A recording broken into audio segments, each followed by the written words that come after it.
Hi guys, जय Hanuman. DTU, NSIT, triple IT Delhi और Indira Gandhi women college और डीएसईयू कॉलेज के अंदर जितनी सीटें खाली रह गई थी उसके लिए स्पोर्ट राउंड काउंसलिंग जो कि 28 से 30 दिसंबर के बीच में दिल्ली में ही कंडक्ट होगी, जिसके लिए स्टूडेंट्स को फिजिकल रिपोर्टिंग करना होगा। सर, आपने तो बहुत बड़ी बड़ी बातें करी थी कि सर काउंसलिंग के अंदर स्पोर्ट राउंड में बहुत सारे बच्चों को नई सीटें मिलेगी, स्पोर्ट राउंड तक जाने में बहुत सारी बार बच्चों को फायदा मिलता है। लेकिन ये हुआ क्या? जब 7 राउंड ऑफ काउंसलिंग के बाद सीट मैट्रिक्स डिक्लेयर की गई, उनमें केवल और केवल जो सीट वैकेंट दिखाई गई वो दिल्ली एनसीटी यानी जिन बच्चों की 11-12 से दिल्ली से है उन बच्चों की सीटें खाली हैं, और जिनके 11-12 दिल्ली से नहीं है उनके लिए या तो सीटें खाली नहीं है या बहुत कम सीटें हैं। और एक और इंपॉर्टेंट बात, सर वैकेंट सीट जब दिखाई गई उसमें यह बताया गया कि सारी की सारी सीटें 95 या 97% से ऊपर सीटें केवल और केवल एससी एसटी यानी शेड्यूल कास्ट और शेड्यूल ट्राइब वाले बच्चों की है, और ओबीसी ईडब्ल्यूएस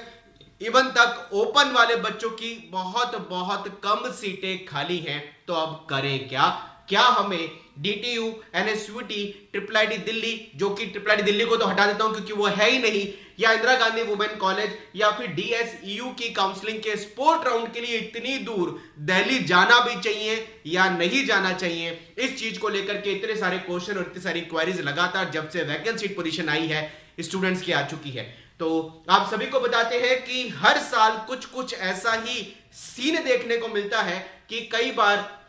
वैकेंट सीट जो होती हैं वो कैटेगरी में ही खाली होती हैं, क्योंकि कैटेगरी वाले बच्चे इतनी पीछे की रैंक तक आते आते भी कहीं ना कहीं या तो सेटल हो चुके होते हैं या फिर वो दिल्ली के इन कॉलेजेस में एडमिशन लेने में कंफर्टेबल नहीं होते हैं, और दिल्ली से उनके 11-12 होने के बाद वो इस कॉलेजेस के कई बार एडमिशन को छोड़ भी देते हैं। और उसी वजह से अगर आप जेट काउंसलिंग के जो इंफॉर्मेशन एडमिशन बुलेटिन है उसको प्रॉपर तरीके से देखें तो उन्होंने पेज नंबर 34 और पेज नंबर 33 पे ये क्लियर कट मेंशन कर रखा है कि जितनी सीटें खाली कैटेगरी में भी रह जाएंगी वहां पर हम लगाएंगे कैटेगरी कन्वर्जन रूल, और कैटेगरी कन्वर्जन रूल से उन सारी सीटों को जो सीटें कैटेगरी में खाली रहेंगी, चाहे वो दिल्ली एनसीटी की हो यानी दिल्ली रीजन की हो, उसको हम कन्वर्ट करेंगे कहीं ना कहीं जनरल में, और वो जनरल में सीट कन्वर्ट करके वो दिल्ली नॉन दिल्ली रीजन वाले बच्चों को भी अलॉट कर दी जाएगी। और अगर आप देखें तो वैकेंट सीट जो पोजीशन वेबसाइट पे रिलीज की गई है उसके ऊपर हेडिंग में लिखा गया है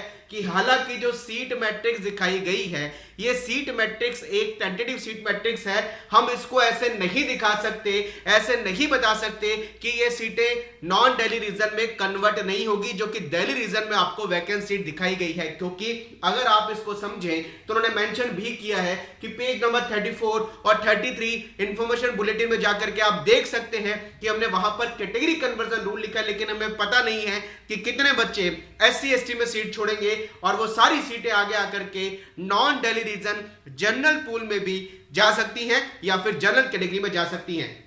इसलिए वहां उन्होंने हाईलाइट करके लिखा है कि अभी ये सीटें टेंटेटिव हैं, लेकिन आप इसको कैटेगरी कन्वर्जन रूल को मानते हुए जो बच्चे काउंसलिंग में पार्टिसिपेट करने फिजिकल आ सकते हैं उनको जाना ही चाहिए। अगर मैं थोड़ा सा इसको हिंट देके बात करूं तो वहां पर जितनी सीटें वैकेंट दिखाई गई हैं उनमें से दिल्ली एनसीटी की सीटें 288 हैं और नॉन दिल्ली की केवल 51 सीटें दिखाई गई हैं, और उनमें भी ज्यादातर सीटें केवल एससी एसटी कैटेगरी की हैं। मैं सारे बच्चों को यहाँ पहले कहना चाहूंगा कि पहले तो वो अपनी मेंटलिटी को स्ट्रांग कर लें, पहले तो वो ये समझ लें कि जितनी सीटें एससी एसटी में वैकेंट रहेंगी, चाहे वो दिल्ली एनसीटी की हो चाहे वो नॉन दिल्ली एनसीटी की हो, उन सबको वो कन्वर्ट करेंगे जनरल कैटेगरी के अंदर। और अगर आप देखें काउंसलिंग शेड्यूल को जो बनाया भी गया है, अगर आप उस टेक्निक को समझने की कोशिश करें माफ कीजिएगा, तो यहां पर 28 दिसंबर को सुबह 11 बजे सीट की काउंसलिंग चालू होगी जो कि एसटी वालों की है, और उसके जस्ट बाद एससी कैटेगरी जो कि दिल्ली और आउटसाइड दिल्ली वाले बच्चों की है, एससी एसटी की है आउटसाइड दिल्ली रीजन के, और फिर दिल्ली और आउटसाइड दिल्ली रीजन के बच्चों की 28 को ही 2 बजे यानी 2 o'clock काउंसलिंग रखी गई है।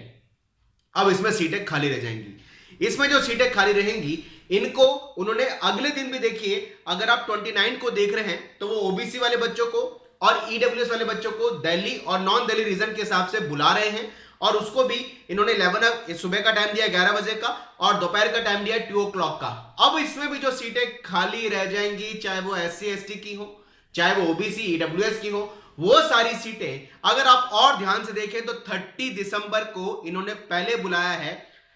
जनरल कैटेगरी दिल्ली वाले बच्चों को, क्योंकि वो सारी सीटें आएंगी दिल्ली वाले बच्चों के पास, पहले उनको अलॉट करेंगे क्योंकि दिल्ली की ही दिल्ली एनसीटी की सीटें ही ज्यादा से ज्यादा खाली हैं। और अगर यहां भी जनरल में सीट वैकेंट रह जाएंगी तो ये सारी सीटें उठा करके लेके आएंगे 30 दिसंबर को होने वाली 3 o'clock के बाद या 3 बजे से जो अलॉटमेंट चालू करेंगे उस काउंसलिंग में ये सारी सीटें कन्वर्ट कर देंगे। इसका मतलब ये हुआ जो इन्होंने काउंसलिंग का एक शेड्यूल बनाया है उस शेड्यूल के हिसाब से भी पहले कैटेगरी वाले बच्चों को फिल्टर कर लेंगे, जो नहीं आएंगे वो सारी सीटें उठा करके बाद में सबसे लास्ट राउंड जो उन्होंने कराया 30 दिसंबर को, या मैं बोलूं लास्ट जो काउंसलिंग 30 दिसंबर को कराई है, उन बच्चों को जनरल कैटेगरी में ये सारी सीटें अलॉट कर देंगे। और इसलिए उन्होंने ये लिखा है कि हमने कैटेगरी कन्वर्जन जो लगाया है इसी रूल के हिसाब से लगाया है। और ये सारी बातें हर साल डीटीओ जैक काउंसलिंग के अंदर कहीं ना कहीं पता भी होती हैं कि इतनी सीटें कैटेगरी में खाली हैं। कई अच्छी branches EC, electrical, maths and computing, environmental के साथ बायोटेक्नोलॉजी,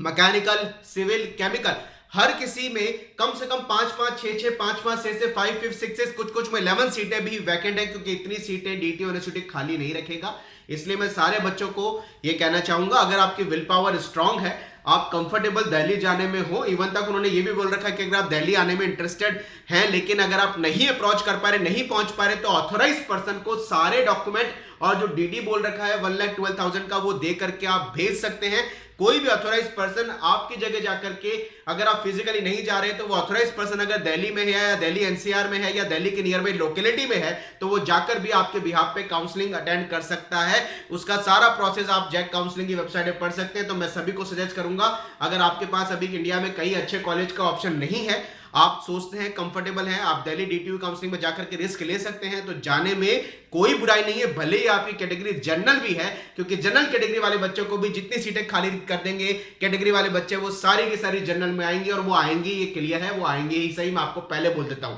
इसलिए अगर आपको लगता है कोई भी एनआईटी आपको सुटेबल नहीं मिला है या एनआईटी में आप ब्रांच से सेटिस्फाइड नहीं है, आपको किसी ऑपर के या बोलो डीटीयू यूनिवर्सिटी में कोई ब्रांच मिलने की पॉसिबिलिटी है, इस काउंसलिंग को मिस मत करिएगा।